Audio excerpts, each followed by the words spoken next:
Buenos días, hermanos. Vamos a seguir con la segunda carta de Pedro. Vieron que hay mucho revuelo ahora por una serie que se llama El Reino. Sin duda de que habla de una especie de iglesia pentecostal pentecostal no evangélica, habla de alguna especie de iglesia evangélica. ¿Y cómo sabemos eso? Bueno, porque señala al líder como un pastor, y somos la iglesia evangélica los que tenemos pastores. Sin embargo, es una crítica muy fuerte contra la iglesia. Tiene muchas cosas que muestran un sesgo ideológico, pero tienen también parte de una crítica fuerte para un sector de la iglesia evangélica. Porque en realidad lo que pasa en el reino pasa en muchas situaciones, en muchas iglesias, en muchas congregaciones. Una persona desesperada por poder y por avaricia. No vi la serie, sé un poco de su trama, pero esto ha producido muchas molestias en el pueblo cristiano evangélico y con cierta justificación, ¿verdad? Está la justificación para que la iglesia esté enojada y también está la justificación para que la crítica sea tan fuerte, tan fea. ¿Por qué? Porque siempre hay lobos dentro del rebaño. Lamentablemente sí los hay. No son la generalidad, pero siempre aparecen, siempre hay, y tenemos que cuidarnos de ellos. Bueno, y esto no es nuevo, sino que Pedro ya lo venía profetizando, ya lo venía mencionando en su carta, y el énfasis de su segunda carta es esto: los falsos maestros, gente como el supuesto pastor que aparece en el reino. Parte de la carta, la segunda carta, tiene que ver con el valor del conocimiento, el propósito del conocimiento, cómo se complementa el conocimiento, cómo puede ser acompañado el conocimiento, cómo puede ser recordado a través de la repetición y recordar el fundamento de nuestra fe, conocerlo y recordar que Jesús vuelve. Y hoy comienza una sección más explícita contra los falsos maestros. En 2 de Pedro 2 comienza un capítulo dedicado a la iglesia, para que la iglesia sepa cómo identificar falsos maestros. Cómo hacer para que gente como la que aparece en la serie El Reino no exista más. Bueno, ¿cómo hacemos para que eso no pase? El pueblo tiene que ir a la Biblia, ¿sí? A la Biblia. Tiene que reconocer quiénes son los lobos vestidos de oveja.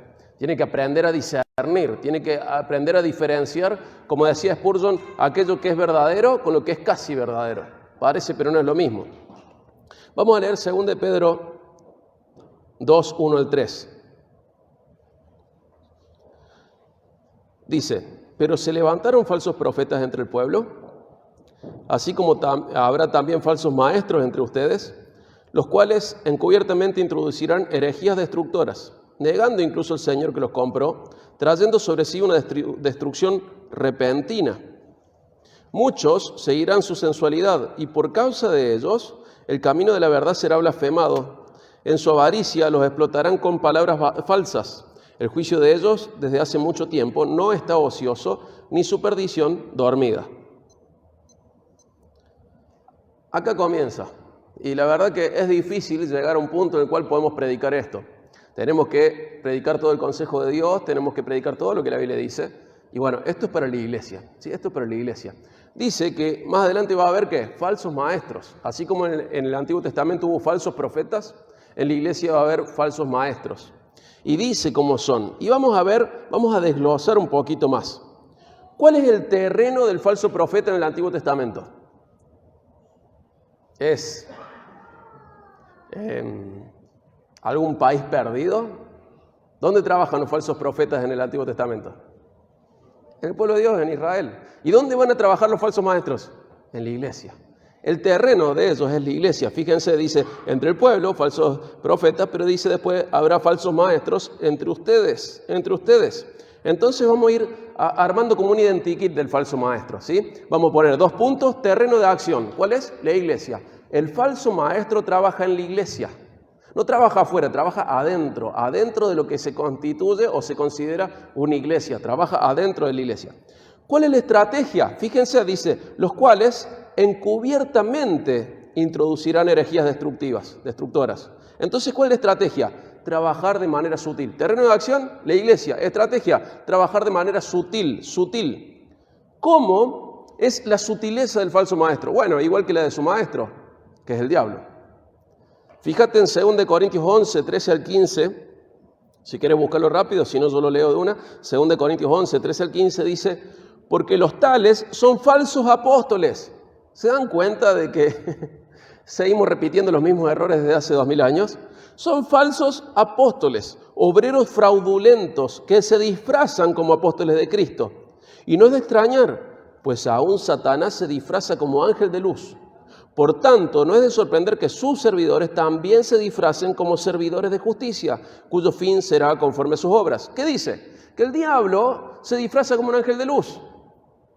O sea, está el ángel de luz y está el que parece un ángel de luz. La Biblia nos enseña a aprender, y debemos aprender, que el diablo parece algo que no es, y los servidores del diablo también parecen algo que no es. Pero ¿dónde está la enseñanza base? Que el diablo no asusta, confunde. Iglesia, tenemos que aprender que el diablo no asusta, confunde. Si nosotros vemos el accionar del diablo en la prueba de Jesús, en la tentación en el desierto, ¿qué usó el diablo? Usó la Biblia. Y así sigue trabajando dentro de la iglesia, usa la Biblia. ¿Cómo la usa? Re mal, con maldad, selectivamente, sin respetar la interpretación correcta. Usa la Biblia de cualquier manera, excepto una, la correcta. El diablo no asusta, el diablo confunde, trabaja para confundir. Entonces, ¿dónde va a confundir al pueblo de Dios? Desde los púlpitos, desde la iglesia. Ahí trabajan, son sutiles.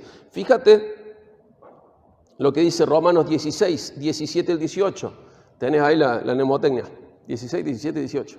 16, 17 al 18 de Romanos. Les ruego, hermanos, que vigilen a los que causan disensiones y tropiezos contra las enseñanzas que ustedes aprendieron y se aparte de ellos. Paréntesis. No dice aquellos que causan divisiones entre ustedes por algo que, no sé, aquel me miró mal, entonces me voy de este lugar, aquel no me saludó. No dice los que causan división a causa de sus egos. Dice que causan divisiones contra la enseñanza. Contra la enseñanza. Y ahí Dios nos da el derecho, la autoridad y el deber y responsabilidad de separarnos de ellos. Dice, apártense de esos que causan divisiones y tropiezos contra la enseñanza apostólica. Dice el 18, porque los tales son esclavos, no de Cristo nuestro Señor, sino de sus propios apetitos. Y por medio de palabras suaves y lisonjeras engañan los corazones de los ingenuos. No debes ser un ingenuo. Tenés que ser alguien que sabe y comprende y pone a prueba, a la luz de la Biblia, lo que escucha desde el púlpito. Lo diga yo, lo diga quien sea. No podemos caer en la falacia de autoridad, porque lo dijo tal, es verdad. No. Andá y fíjate a la luz de la Biblia e interpretarla bien. Dice que usan palabras suaves, lisonjeras. Las palabras suaves le caen bien a todo el mundo. Lisonjeras, que te está calentando los oídos, te está endulzando las palabras. Es lo que querés escuchar. Usan ese tipo de palabras, usan ese tipo de discurso. Y dice que, ¿de dónde hablan? No del Señor, ¿de dónde son esclavos? Son esclavos de sus propios apetitos. De sus propios apetitos, de sus propios deseos. Son esclavos de eso. Son esclavos. En Mateo 7:15 Jesús dice, cuidado con los falsos profetas, porque vienen ustedes vestidos de ovejas, pero son lobos rapaces. Mateo 7:15. Dice, son lobos, pero ¿cómo están disfrazados? ¿Cómo vienen? Como ovejas. Parecen una cosa, pero son otra. Entonces, terreno de acción, la iglesia, estrategia, es sutil. El diablo es lo más parecido a lo verdadero. Es la copia trucha. ¿Y quién logra diferenciarlo? Y aquel que tiene los sentidos ejercitados para eso, nos dice Hebreos. Tenés los sentidos ejercitados para diferenciar el bien y el mal. No es que el diablo, imaginémonos que estamos hablando bueno, no hace falta ningún ejemplo, ustedes creo que entienden bien. Hay que cuidarse de la confusión. El diablo no va a venir a asustarte, va a venir a confundirte. Va a usar la Biblia misma para confundirte. Va a usar la Biblia misma para que vos pienses cosas que son incorrectas. Algo bíblico no es bíblico porque lo saque de la Biblia. Algo bíblico es bíblico porque está de manera aprobada por la Biblia, está de manera concordante con la Biblia. Eso lo hace bíblico, no que uses la Biblia. El diablo usó la Biblia un montón de veces. Sabe más que yo, sabe más que vos, sabe más que todos los humanos. Sabe más Biblia que todos nosotros. Él ha sido testigo de la Biblia. Y vos tenés que saber siempre, sabe más que vos. Entonces guarda con usar mal la Biblia, porque el falso maestro hace eso, usa mal la Biblia. No la usa con precisión, la usa de tal manera que siga alimentando sus propios apetitos. El diablo y sus falsos maestros usan la Biblia, son sutiles. Uno tiene que pensar siempre, el diablo sabe más que yo la Biblia. Y usa a sus falsos maestros para confundirme. Siempre tenemos que pensar así. Mentalízate de esta manera, el diablo sabe más que vos la Biblia. El tema es que la usa mal. Hemos caído tanto de lo que tenemos que ser, que ya nos admiramos cuando una iglesia usa la Biblia. Pero en realidad tenemos que admirarnos cuando una iglesia usa bien la Biblia. Ya hay iglesias que no usan mal la Biblia. Luego están las otras que usan la Biblia pero lo usan mal. Bueno, eso me dan miedo a mí. Eso me dan temor. Contra esos hay que pelear. Los que usan mal la Biblia. Esos son los peligrosos. Los que no usan la Biblia, bueno, no son cristianos. Pero los que usan mal la Biblia son peligrosísimos. Están vestidos de ángel de luz, están vestidos de ovejas, pero son lobos. Es sabiduría demoníaca. Entonces vivimos terreno de acción, iglesia, estrategia, sutil. Enseñanzas, fíjense que ahí Pedro dice, ¿qué van a introducir? Herejías. Herejía significa separado de la verdad. Y fíjense qué interesante lo que dice Jesús en Mateo 24:24. Por favor, acompáñame, Mateo 24:24.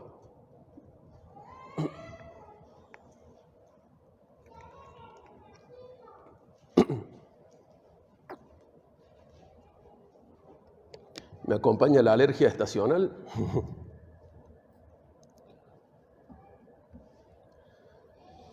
Mateo 24:24, está Jesús hablando y dice, porque se levantarán falsos cristos y falsos profetas y mostrarán grandes señales y prodigios para así engañar, de ser posible, aún a los escogidos.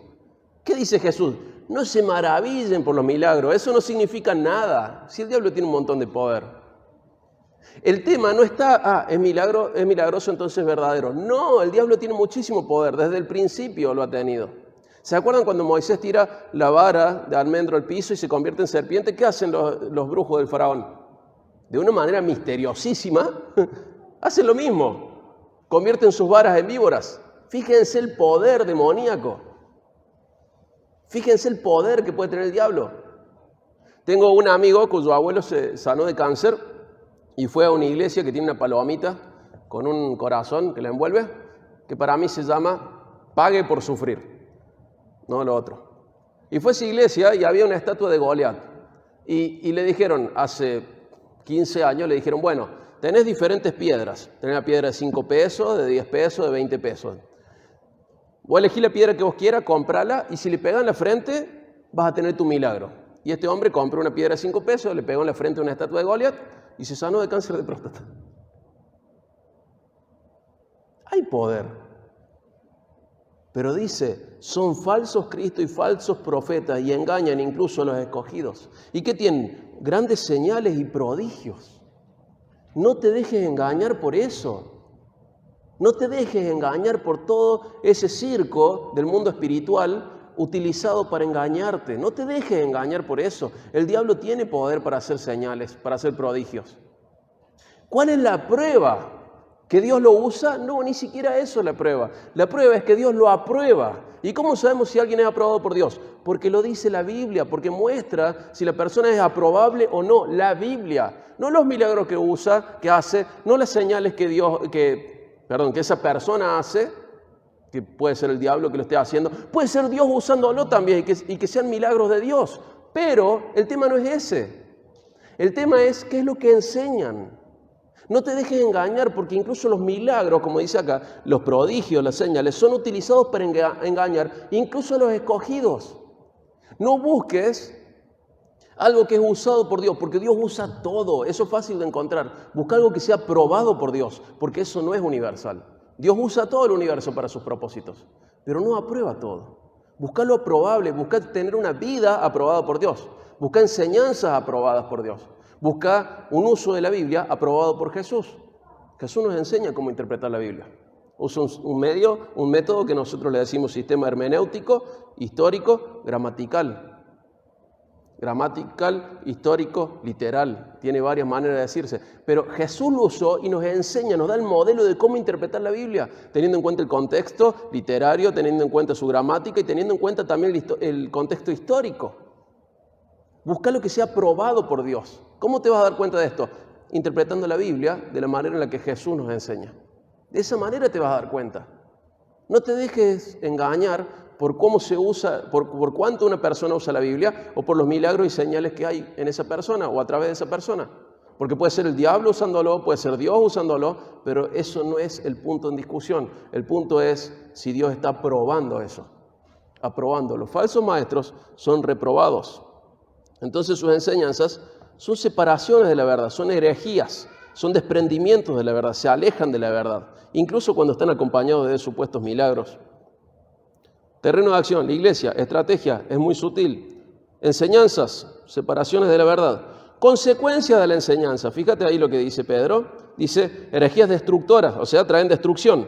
Luego dice, negando incluso al Señor que los compró, trayendo sobre sí una destrucción repentina. Una de las consecuencias es esa, destrucción. Dice el versículo 2, muchos seguirán su sensualidad y por causa de ellos el camino de la verdad será blasfemado. ¿Cuáles son las consecuencias? Destrucción y hablar mal de Dios y del Evangelio.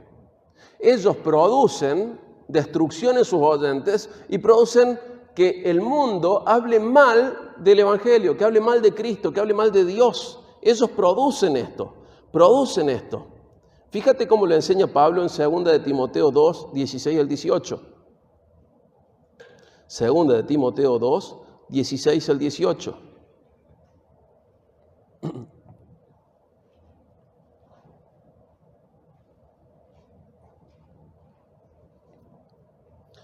Evita las palabrerías vacías y profanas porque los dados a ellas conducirán más y más a la impiedad.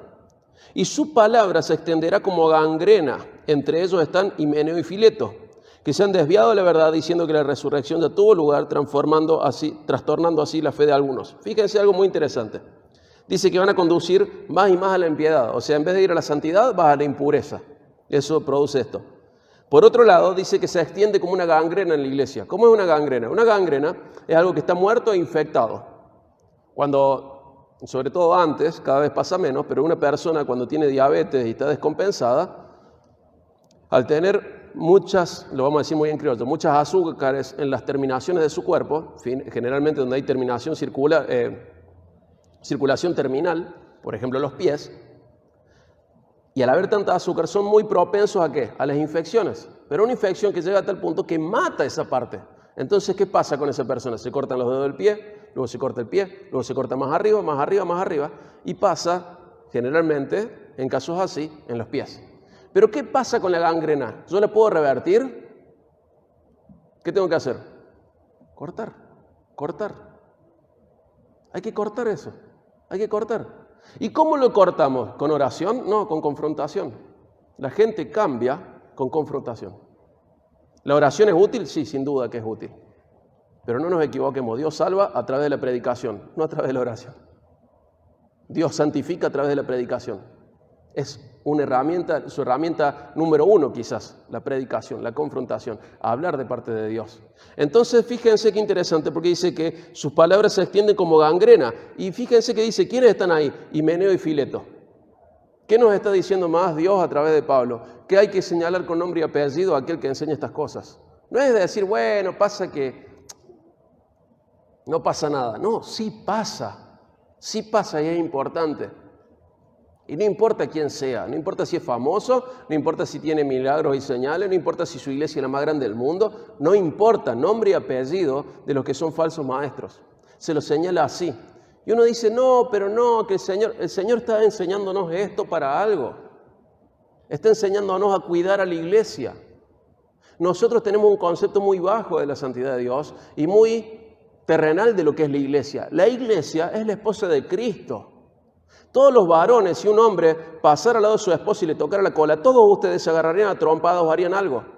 Ah, pero cuando es la esposa de Cristo no pasa nada. No, ahí tienes que tener celo. El honor de Cristo es mucho más importante que el tuyo. Si vos tenés hermana y alguien viene y la deshonra, vos no vas a hacer nada, vos no vas a frenar la deshonra. Vos decís, bueno, el Señor tiene sus procesos, eso vas a decir. ¿Y sos más celoso de tu hermana y de tu esposa, de tu madre, que celoso de la esposa de Cristo? Cuidado, no tengas un concepto tan bajo de la iglesia. Un celo muy superior al que puedes tener por tu mamá, por tu hermana, por tu esposa, por tu hija, tenés que tener por la iglesia. Hay que frenar a los abusadores con nombre y apellido y decir, esta gente hace daño, es gangrena. Nos horrorizamos por el aborto. ¿Y qué pasa con el genocidio espiritual que producen los falsos maestros dentro del pueblo de Dios? Guarda, porque las falsas enseñanzas tienen una consecuencia eterna. Cuidado, cuidado. Entonces vemos que, repitiendo, terreno de acción, la iglesia, estrategia, es sutil, enseñanzas, son herejías, separaciones de la verdad, consecuencia de la enseñanza, destrucción y que se blasfeme el nombre de Dios, se blasfeme el cristianismo, el camino de la verdad.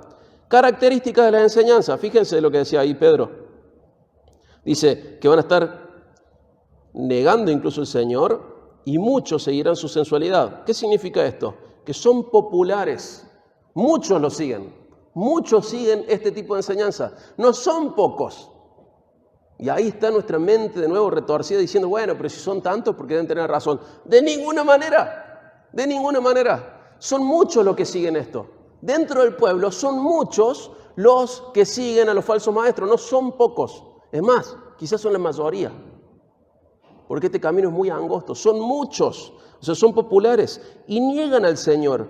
Y por supuesto que no nos niegan desde un lugar discursivo, diciendo, no voy a decir más Señor Jesús porque no es Señor. No lo hacen de esa manera, no lo hacen desde lo teórico, sino desde lo práctico. Niegan el señorío de Jesús sobre sus vidas. Viven como si sus vidas fueran de ellos. Dice que son sensuales, o sea, son atractivos, son llamativas sus enseñanzas. Nos seducen. Sí, me gusta escuchar esto. Me gusta escuchar que todo va a estar bien, que no pasa nada, que el Señor nos da libertad, que la gracia es tan grande que puede transformar el libertinaje. Me gusta escuchar eso. ¿Se acuerdan? 2 Corintios 5:15, que dice, por todos murió para que los que viven, o sea, no vivan para sí, sino para aquel que murió y resucitó por ellos. Tu vida, si sos cristiano, no es más tuya, es de tu Señor. El falso maestro nunca te va a decir que sos un esclavo de Cristo. Te va a decir que sos amigo de Cristo. Haciendo un mal uso de Juan 15 cuando dice, ustedes son mis amigos, no mis siervos. Porque ustedes saben lo que hago. ¿Pero qué dice después? Ustedes son mis amigos si hacen lo que yo les mando. No me diga que no soy más siervo. El Señor está diciendo que soy más que un siervo en realidad. Porque soy su siervo y soy su amigo. Estoy en una relación de amistad con Él. Pero nunca dejé de ser siervo. Dice, ustedes son mis amigos si hacen lo que yo les mando. Juan 15. ¿Y qué te va a decir el falso maestro? No pasa nada, el barba es regamba. Niegan al Señor. Es el Señor de todo. El Señor de la vida. El Señor de todo lo creado. El Señor de todo es absoluto. Es absoluto. Es más, está en nuestro imaginario popular de que el diablo es el que gobierna el infierno. Dios gobierna el infierno y el diablo sufrirá en el infierno, mejor dicho. Sufrirá. Dios es el Señor del cielo, de la tierra, del infierno, de todo. Dios reina.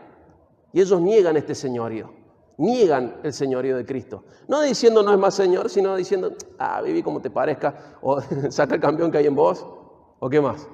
Tenés que ser la mejor versión de vos. No, vos no tenés que ser más vos.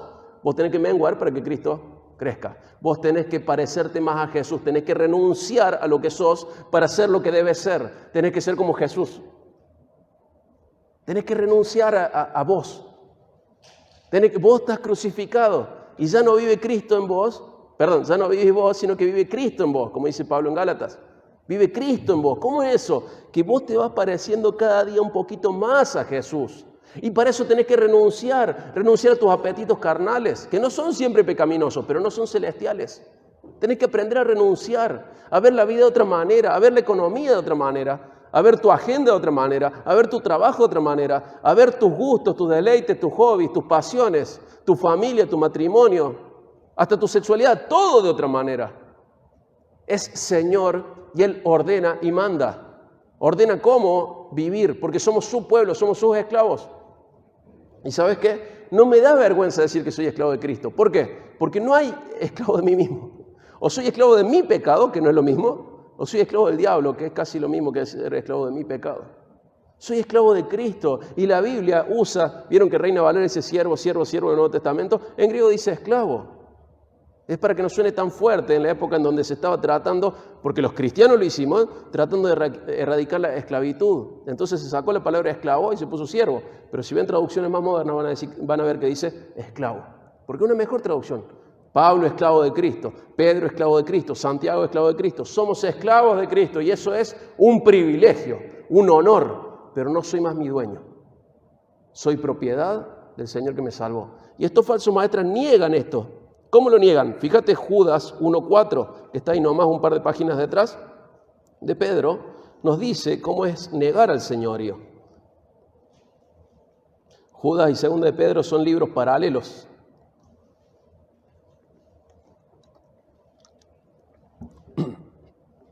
El Espíritu Santo inspiró lo mismo a dos públicos diferentes originalmente, y puede haber influencia de una carta sobre la otra, pero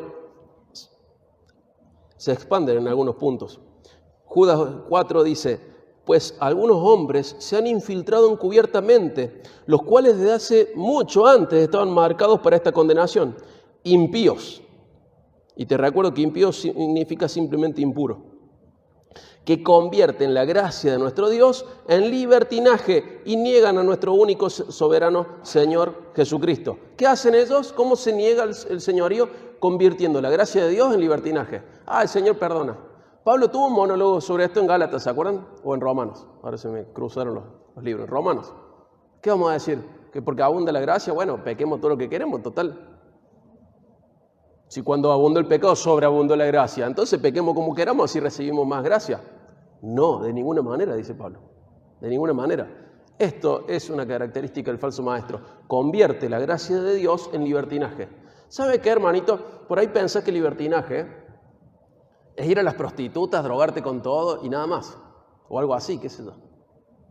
Libertinaje es tratar a la iglesia como a vos se te canta. Libertinaje es tratar a tu esposo, tu esposa como a vos se te canta. Libertinaje es hacer cualquier cosa que es diferente a lo que Dios dice.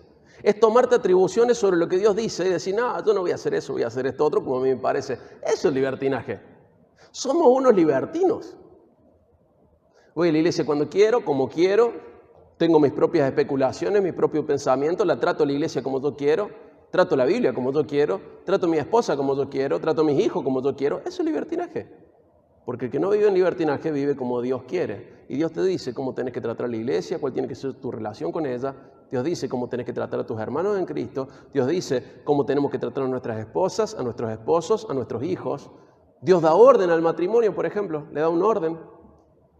Dios dice todo lo que necesitamos para vivir como a Él le gusta. Todo. Y el que no vive en libertinaje busca vivir como Dios dice. ¿Es difícil? Sí. ¿Nos lleva a estudiar? Sí. Y estamos a tiempo de no perder más tiempo. Estudiemos más.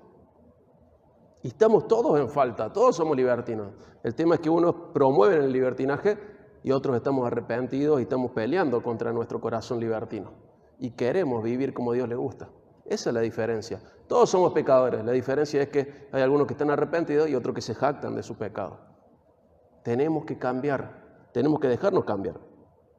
Entonces, en este identikit, terreno de acción, iglesia, estrategia, sutil, enseñanzas, separaciones de la verdad, características, son populares y son atractivos. El motivo, fíjense que lo dice muy bien ahí, dice el 3, 2 de Pedro 2, 3. En su avaricia los explotarán. ¿Cuál es el motivo? ¿Cuál es el motivo inmediato de sus enseñanzas? Explotan a otros. Imagínate el negocio perfecto que es una iglesia donde vos vas y le decís a la gente lo que quiero oír. Sos un campeón, no sos no sos un perdedor, sos un ganador. Y si querés recibir 1000, tenés que poner 100. Y si querés recibir 10.000, tenés que poner 1000. Y decirte todo eso. Y tenés mano de obra gratis, que es el voluntariado dentro de la iglesia, el servicio. Y todo un circo así bien piramidal para que vos ganes plata. Por avaricia explotas a los demás. Cualquier semejanza con la realidad es pura coincidencia. El Señor nos dice, esta gente viene y los va a esquilar, los va a trasquilar, les va a sacar la lana. Ellos por avaricia hacen todo lo que hacen, les encanta la plata, son esclavos de la plata. Por avaricia se mueven y los explotan. Me encanta como dice el NTV, llevados por la avaricia, inventarán mentiras ingeniosas para apoderarse del dinero de ustedes. ¿Más claro? La avaricia los mueve y si no hay plata no lo hacen. No, pasa que soy el apóstol, bla, bla, bla. Pasa que soy el profeta, bla, bla, bla. Pasa que soy el pastor, bla, bla, bla. Pasa que soy el siervo, el arcángel, el patriarca y toda la gilada que se le ocurren a ellos decir para sostener su negocio impuro, inmoral, de ganancia, explotando gente. Todo lo que dicen. Y esto es lo que los mueve. Avaricia, avaricia, codicia. Y si vemos la Biblia puede haber avaricia o codicia de dos cosas. Hablando de los falsos maestros, dinero y sexo. Dos cosas que los mueve, los mueve. Los mueve. Explotar a los demás los mueve. Poder los mueve. Los mueve.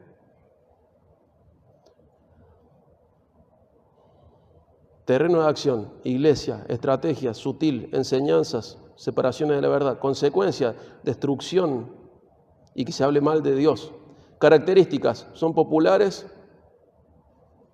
y niegan al Señor. Motivo inmediato de sus enseñanzas, avaricia.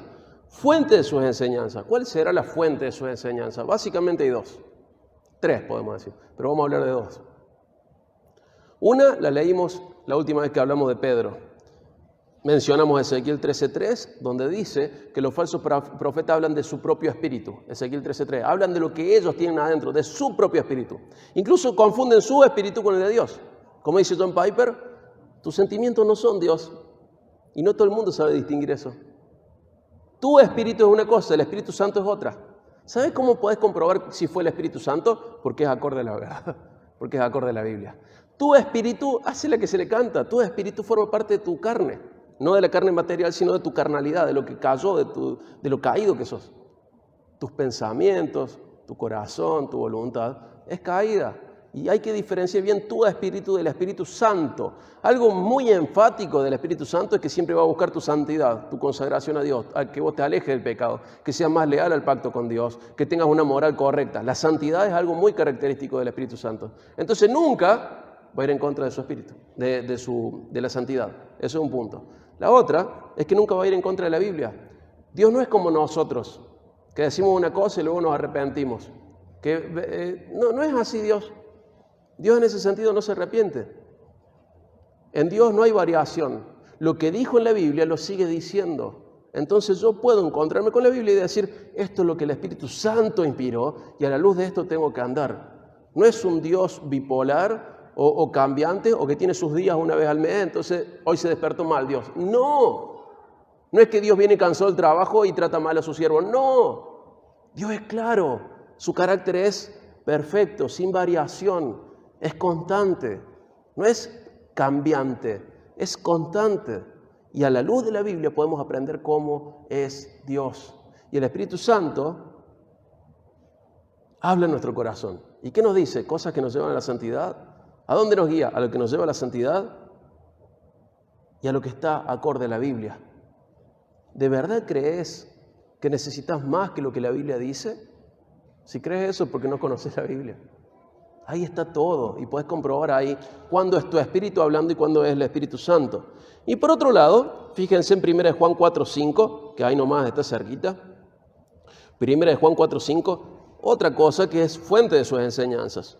Por un lado, esta es la fuente de enseñanza que es su propio espíritu. Y ahí en Ezequiel 13:3 dice, así dice el Señor Dios, ay de los profetas necios que siguen su propio espíritu y no han visto nada. Esa es una de las fuentes de su enseñanza, su propio espíritu. 1 Juan 4:5 nos dice otra fuente de sus enseñanzas. 1 Juan 4:5 dice, ellos son del mundo, por eso hablan de parte del mundo y el mundo los oye. ¿Te das cuenta? No, pero no digas esto. ¿Por qué? Porque les va a ofender a los de afuera. Los de afuera son el mundo. Ellos son del mundo. Vienen a la iglesia a decirte, no, pero ¿sabes qué pasa? Si decía esto al mundo le va a ofender. Y sí, la verdad ofende cuando uno está perdido y en pecado. Obviamente que va a ofender. Como dice MacArthur, si la predicación ofende, déjalo, ellos han estado ofendiendo a Dios toda su vida. Y tienen que darse cuenta de eso. Ellos hablan de parte del mundo y el mundo los oye. ¿Qué podemos meter en esto hoy? El feminismo. No, pero ¿quién te dijo? ¿Quién te dijo que el feminismo tiene que llegar a la iglesia? El machismo tampoco. Pero no, pasa que esto ofende. ¿Por qué ofende? Porque el feminismo no le gusta. Ellos hablan de parte del mundo porque son del mundo y el mundo los oye. Entonces hay un tipo de iglesia, hoy lo podemos denominar como teología liberal y de liberación, que dice, a ver, ¿qué quiere el mundo? ¿Qué quiere el mundo? Quiero esto. Bueno, vení que la iglesia te lo vamos a dar. ¿Y saben qué hace? Ellos son un puente entre el resto de las iglesias. Y dicen, ¿saben qué? Le dicen al resto de la iglesia, el mundo necesita esto, el mundo quiere esto, al mundo le gusta oír sobre esto. Son del mundo, hablan de parte del mundo y el mundo los oye. Y uno dice, pero mira el ministerio que tiene, cuánta gente. No son ovejas, son cabras. Y es lo más fácil del mundo, es lo que hace la mayoría. Son del mundo, hablan de parte del mundo y el mundo los oye. Así es un falso maestro. No son todos de una rama en donde abundan los milagros, las señales y falsos títulos. También están los de la teología liberal y de la liberación. Son del mundo, hablan de parte del mundo y el mundo los oye. El mundo los oye. Entonces crece la iglesia. ¿Pero en base a qué creció? ¿En base a qué? ¿Hacer una unidad nueva de la cámpora? ¿Eso es crecimiento eclesiástico? No. El mundo los oye. Y se llena la iglesia de gente que no es creyente, que es mundana, que es inconversa, que no tiene nada que ver con la santidad. Simplemente coinciden en ideales, sobre todo ahora marxistas, socialistas, y coinciden y dicen, el mundo quiere esto. Son del mundo, hablan de parte del mundo, ¿a quién? A la iglesia, y el mundo los oye. Peligrosísimo esto, peligrosísimo. Entonces tenemos falsa enseñanza, gente que habla de su propio espíritu y gente que habla de parte del mundo. Los dos son falsos maestros, peligrosísimos. Y tengamos mucho cuidado con eso. Pero no solo cuidado en la iglesia a nivel congregacional. Vos cuidate en tu vida a ver quién define tu espiritualidad. Si estás siguiendo las ideas de Dios, o estás siguiendo las ideas de tu propio espíritu, o estás siguiendo las ideas del mundo. Cuidado, porque eso pasa en todos nuestros corazones. Y fíjense cuál es el final de esta gente. Dice el 3, en su avaricia los explotarán con palabras falsas. El juicio de ellos desde hace mucho tiempo no está ocioso, ni su perdición dormida. ¿Cuál es el final? Juicio y castigo. O sea, terreno de acción, la iglesia, estrategia, muy sutil. Enseñanzas, separándose de la verdad. Consecuencias o enseñanzas, que haya destrucción y que el camino de la verdad sea blasfemado. Características de las enseñanzas, son populares y niegan al Señor. Motivo inmediato de sus enseñanzas, avaricia. Fuente de sus enseñanzas, o su propio espíritu o el mundo. Y el final, juicio y castigo. No nos damos cuenta de la seriedad de esto. Lo que se enseña tiene consecuencias eternas. Hay un contraste con lo bueno. Acá hay juicio y perdición. ¿Y qué quiere el Señor? Perdón y salvación. Perdón y salvación. Fíjate ahí cerquita, 1 Timoteo 4, 16. Y quédate ahí en 1 Timoteo. 1 Timoteo 4, 16.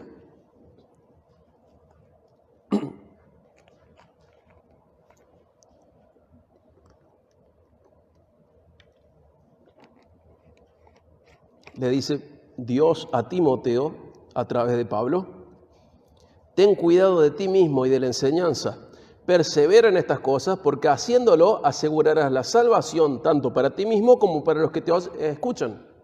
Fíjense la importancia. Otra traducción dice la doctrina, otra traducción dice de otra manera, pero dice: Timoteo, cuida lo que enseñas, porque de eso depende ¿qué? Tu salvación y la salvación de los que te escuchan. Por un lado los tenemos a los de Pedro, que por culpa de ellos viene destrucción sobre el pueblo, viene juicio y destrucción. Y por otro lado, la enseñanza correcta que trae, perdón y salvación. Cuidado, cuidado, porque lo que vos enseñás, no te hace falta un púlpito, lo que vos enseñás puede o ir hacia el perdón y la salvación, llevar a eso, a la santificación, al perdón, a la salvación, o puede llevar ¿a qué? A la destrucción, al juicio. Lo que vos enseñás tiene consecuencias importantísimas, más que lo que crees. Ahora tenemos un dilema, que es, ¿podrá ser que los falsos cristianos sean un producto de los falsos maestros? ¿Qué les parece? ¿Los falsos cristianos son un producto de los falsos maestros? O sea, si hay falsos cristianos, ¿es porque hay falsos maestros? ¿Son productos? Y sí, lo acabamos de leer. Trae todo esto perdición, trae todo esto confusión, trae todo esto juicio, trae. Los falsos cristianos son un producto de los falsos maestros, pero al revés también. Fíjate ahí en 2 Timoteo 4, 3 al 4.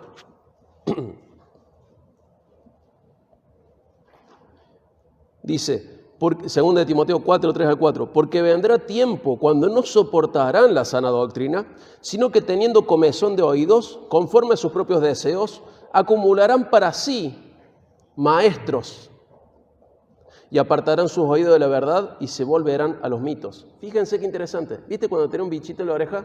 ¿Qué hace con el bichito de la oreja? Te vuelves loco. Y todos hemos tenido un amigo o hemos sido ese amigo que va con un palito, un yuyito y le molesta a un otro.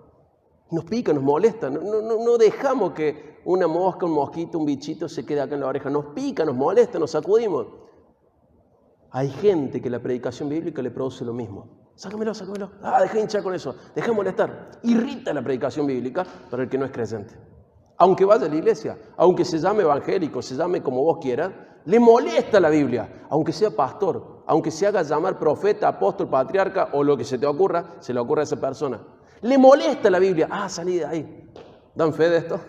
¿Alguno tiene algún amigo cercano así o conoce esto? Le molesta la Biblia. Sácamela. ¿Y qué hace esa gente? Acumula para sí que maestros que le dicen lo que ellos quieren oír. O sea que vemos que los maestros falsos son producto de los cristianos falsos. Las dos cosas pasan. Los falsos cristianos son producto de los falsos maestros. Los falsos maestros son producto de los falsos cristianos. Hay un círculo vicioso ahí. Y lo tenés que identificar. Y tenés que trabajar contra esto como Pedro, inspirado por Dios, está haciéndolo. Es un trabajo para la iglesia reconocer esto. Es un trabajo para la iglesia juzgar y encontrar qué es lo correcto y qué es lo incorrecto. Es un trabajo para la iglesia, es una responsabilidad. No es mía, es tuya también. No es solo mía, es tuya también. Es tu responsabilidad. Bueno, pero se van a ofender. Si el Señor va a trabajar en esa vida, lo va a transformar a través de la confrontación, a través de la predicación. Y si el Señor no va a trabajar en esa vida, eso va a servir para que las cosas se aclaren y tenga que pasar lo que tenga que pasar, lo que Dios quiere. Pero Pedro le escribe esta carta ¿a quién? A la iglesia. ¿Para qué? ¿Para qué escribe esta carta? Si nosotros estuviésemos enfermos y vamos al médico y el médico nos da una receta, ¿uno qué hace con la receta? ¿La lee y la tira? Ya sé lo que me dijo el médico. Lo tiro. Tengo una responsabilidad frente a esa receta, que es para mi bien. Yo tengo que ir con la receta a la farmacia, y en la farmacia tengo que seguir las instrucciones que me da la receta comprando lo que la farmacia dice. Así se sana la iglesia también. La receta es la Biblia, pero vos la tenés que poner en práctica. No es que decís, leo y ya está buena. No, la receta es para tu bien. La Biblia es para tu bien. Y Dios le pide a la iglesia que juzgue estas cosas y que se separe de estas cosas y que no sea parte de todo este circo de explotación, este circo de confusión, esta mentira.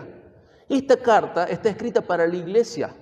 Uno puede decir, bueno, pero Timoteo es para el pastor Timoteo, para ver cómo se maneja el pastorado. Sí, pero esta carta es para la iglesia y le pide prácticamente muchas cosas similares. Cuidado con esto, no formes parte de esto. Es más, denuncialo, ponelo a la luz, sacalo a la luz. No te juntes con esto, sepárate de esto. No tengas nada que ver con esto, no trabajes con esto. No importa si se hacen llamar igual que vos, cristianos, evangélicos, protestantes. No importa cómo se llamen. Lo que importa es a qué llamado escuchan. ¿Escuchan el llamado de Dios o escuchan el llamado del mundo y de sus propios espíritus? Eso es lo importante. Dice, hay que acumularán para sí maestros. ¿Por qué? Porque no soportan la sana doctrina, sino que esos maestros son conformes a sus propios deseos. De nuevo, entonces, los falsos cristianos son un producto de los falsos maestros, pero los falsos maestros son un producto de los falsos cristianos también. ¿Saben por qué los falsos maestros siguen predicando? Porque hay congregaciones que lo siguen soportando. ¿Saben por qué los falsos maestros siguen predicando? Porque hay congregaciones que lo siguen bancando, financiando, porque les dice lo que ellos quieren escuchar. Que sos un campeón, que sos el ganador, que Dios te puso por cabeza y no por cola. Pará, ¿quién soy? Israel, tomando Canaán.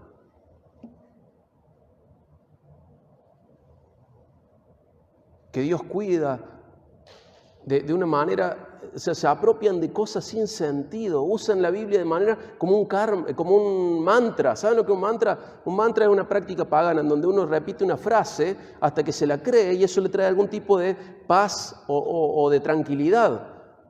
Y usan los versículos como mantra. Se apropian de promesas que nunca fueron para vos, fueron para una persona X. Que el Señor te las puede dar de nuevo, sí, pero no te está prometiendo a vos eso. Se lo prometió una persona X en la Biblia.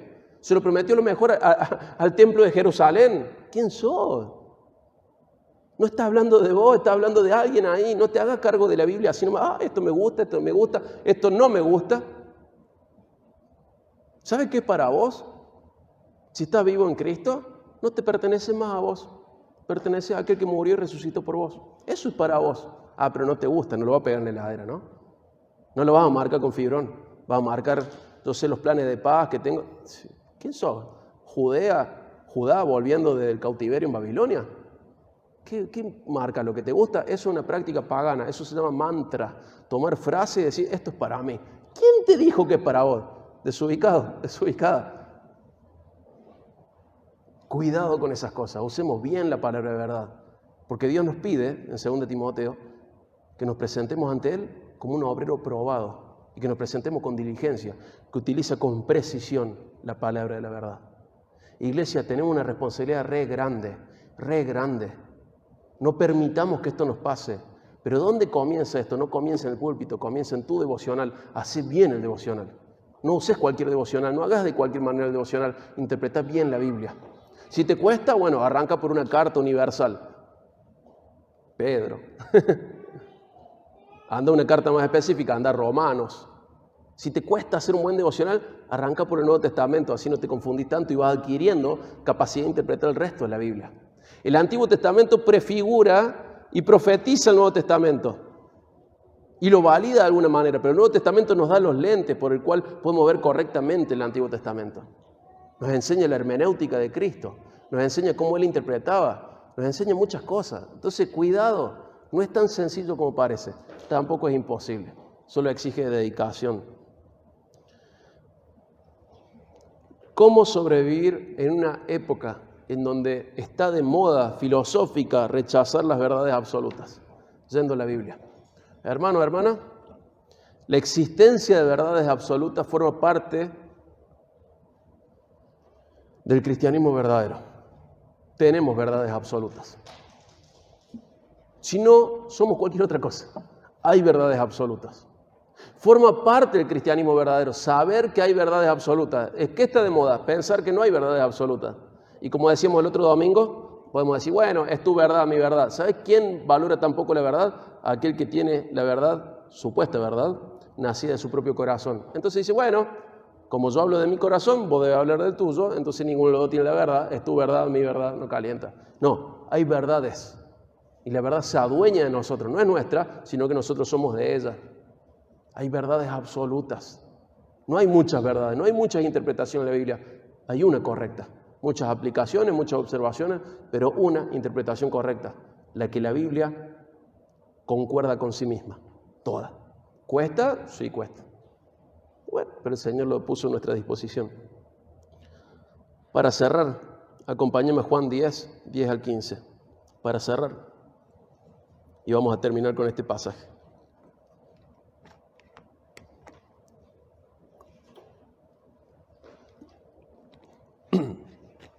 Mientras buscamos Juan 10, 10 al 15, hago un repaso. Estamos presentando a los falsos maestros.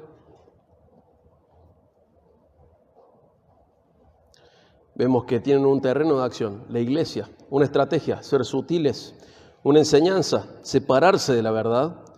Hay consecuencias de sus enseñanzas, básicamente dos, destrucción y que el cristianismo sea blasfemado, el camino de la verdad sea blasfemado.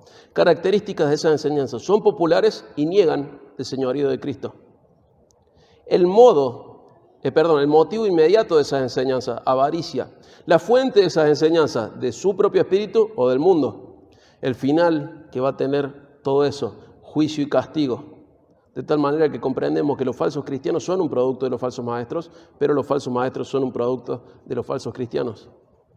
Lo que creemos tiene consecuencias eternas. Cuidado, cuidado, cuidado con esto. Es muy importante. ¿Y cómo identificamos? Fíjense en Juan, para cerrar, Juan 10, 10 al 15. El ladrón solo viene para robar, matar y destruir. Y podríamos agregar otra parte de Juan donde dice que es padre de mentira, ¿sí? Entonces, ¿vos cómo identificás algo que viene del diablo? Hay robo, hay muerte, hay destrucción y hay mentira. ¿Y qué dice Jesús? Yo he venido para que tengan vida y para que le tengan en abundancia, para que sepan cómo deben vivir y puedan vivir de esa manera. Dice el 11, yo soy el buen pastor da su vida por las ovejas. Pero el que es un asalariado y no un pastor, que no es dueño de las ovejas, ve venir al lobo, abandona las ovejas y huye. Entonces el lobo las arrebata y las dispersa. El asalariado huye porque solo trabaja por el pago y no le importan las ovejas. Yo soy el buen pastor y conozco mis ovejas y ellas me conocen.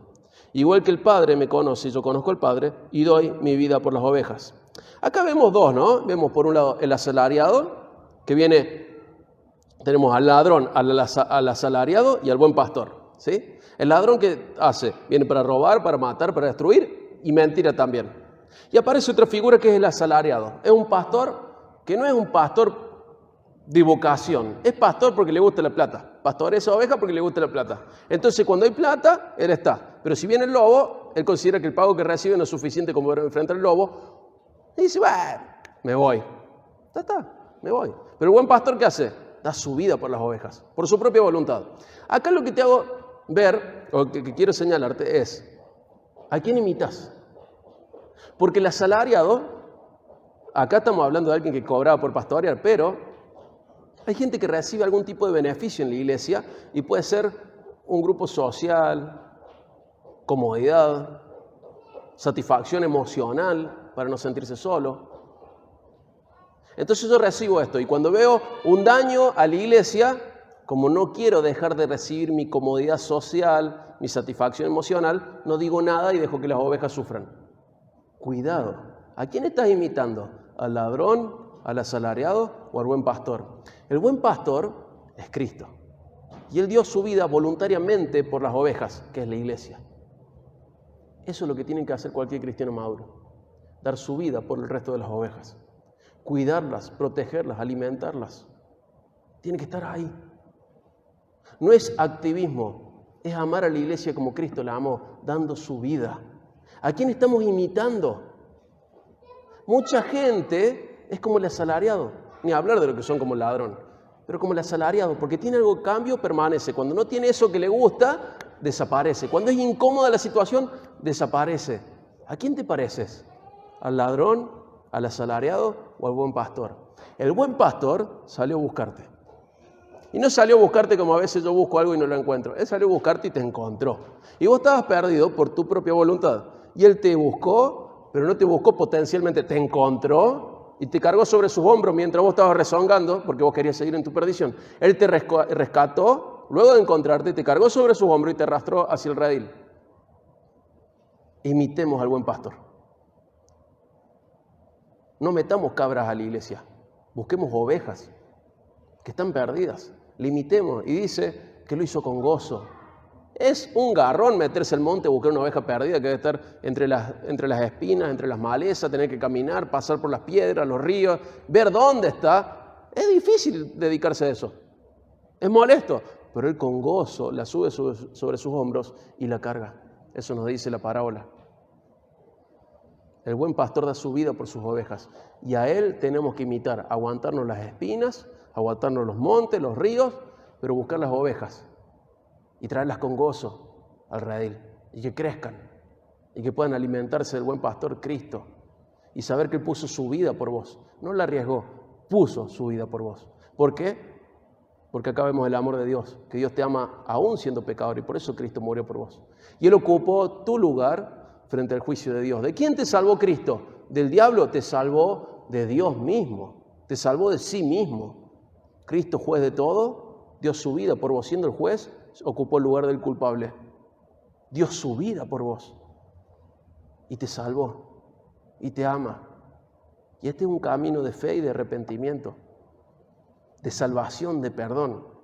Y el camino del asalariado, el camino del ladrón, el camino del falso profeta, el camino del falso maestro, el camino del falso apóstol, es un camino de perdición, de muerte, de destrucción, de robo, de mentira. Imitemos al gran pastor y valoremos su obra a favor nuestro, ¿sí? Vamos a orar para cerrar. Padre, te ruego, Señor, que nos des la madurez suficiente como para comprender de que lo que hoy hemos leído es una responsabilidad para la Iglesia. Tiene implicancia en nuestras vidas. Que podamos discernir quién o qué es un falso maestro, es una falsa enseñanza. Que no caigamos en esas cosas. Que no seamos parte de esas cosas, sino que nos cuidemos unos a otros para no caer en esas cosas que nacen del mundo o de espíritus humanos o diabólicos. Señor, ayúdanos a comprender la importancia que tiene cada miembro, cada uno de nosotros para que esto suceda. Ayúdanos, Señor, a comprender el valor de tu palabra, el valor de tu Espíritu, la perfección que hay en tu Espíritu Santo, en tu palabra.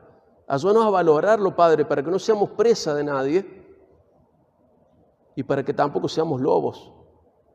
Ayúdanos, Señor, a ver de que no hay nada más peligroso que una enseñanza que es como gangrena, que se mete en la iglesia y mata. Ayúdanos a tener celo por lo bueno, como dice Pablo, celo por lo bueno siempre, eso es bueno. Ayúdanos, Señor, a amar tanto a tu pueblo como la ama nuestro gran Maestro Cristo, nuestro gran pastor, el buen pastor. Ayúdanos a amar la iglesia de esa manera, Señor. Derribar nuestras especulaciones, derribar nuestros razonamientos altivos y llevarnos en humildad a aprender cómo querés que seamos y que lo aprendamos en la Biblia. Que no demos por sentado que sabemos las cosas, sino que nos arrepintamos de nuestra falsa enseñanza y vayamos al aprendizaje correcto, al revelado en tu palabra. Gracias, Padre, porque muchos hemos salido de sistemas así y hemos podido cuidar a otros. Ayúdanos, Señor, a seguir creciendo en esto. Ayúdanos, Padre, a ser como el buen pastor que da la vida por su pueblo, por su redil, por su rebaño. Que no seamos como el asalariado que huye cuando es incómodo, sino que seamos como el buen pastor y nos metamos donde nos tengamos que meter para ayudar a tu pueblo. Gracias, Padre, por el honor que nos das de ser tus ayudantes en la tierra. Gracias, Padre, por el amor que tuviste con nosotros para que dejemos de ser ovejas rebeldes y nos traigas a tu redil. Gracias, Señor. En el nombre de Jesús. Amén.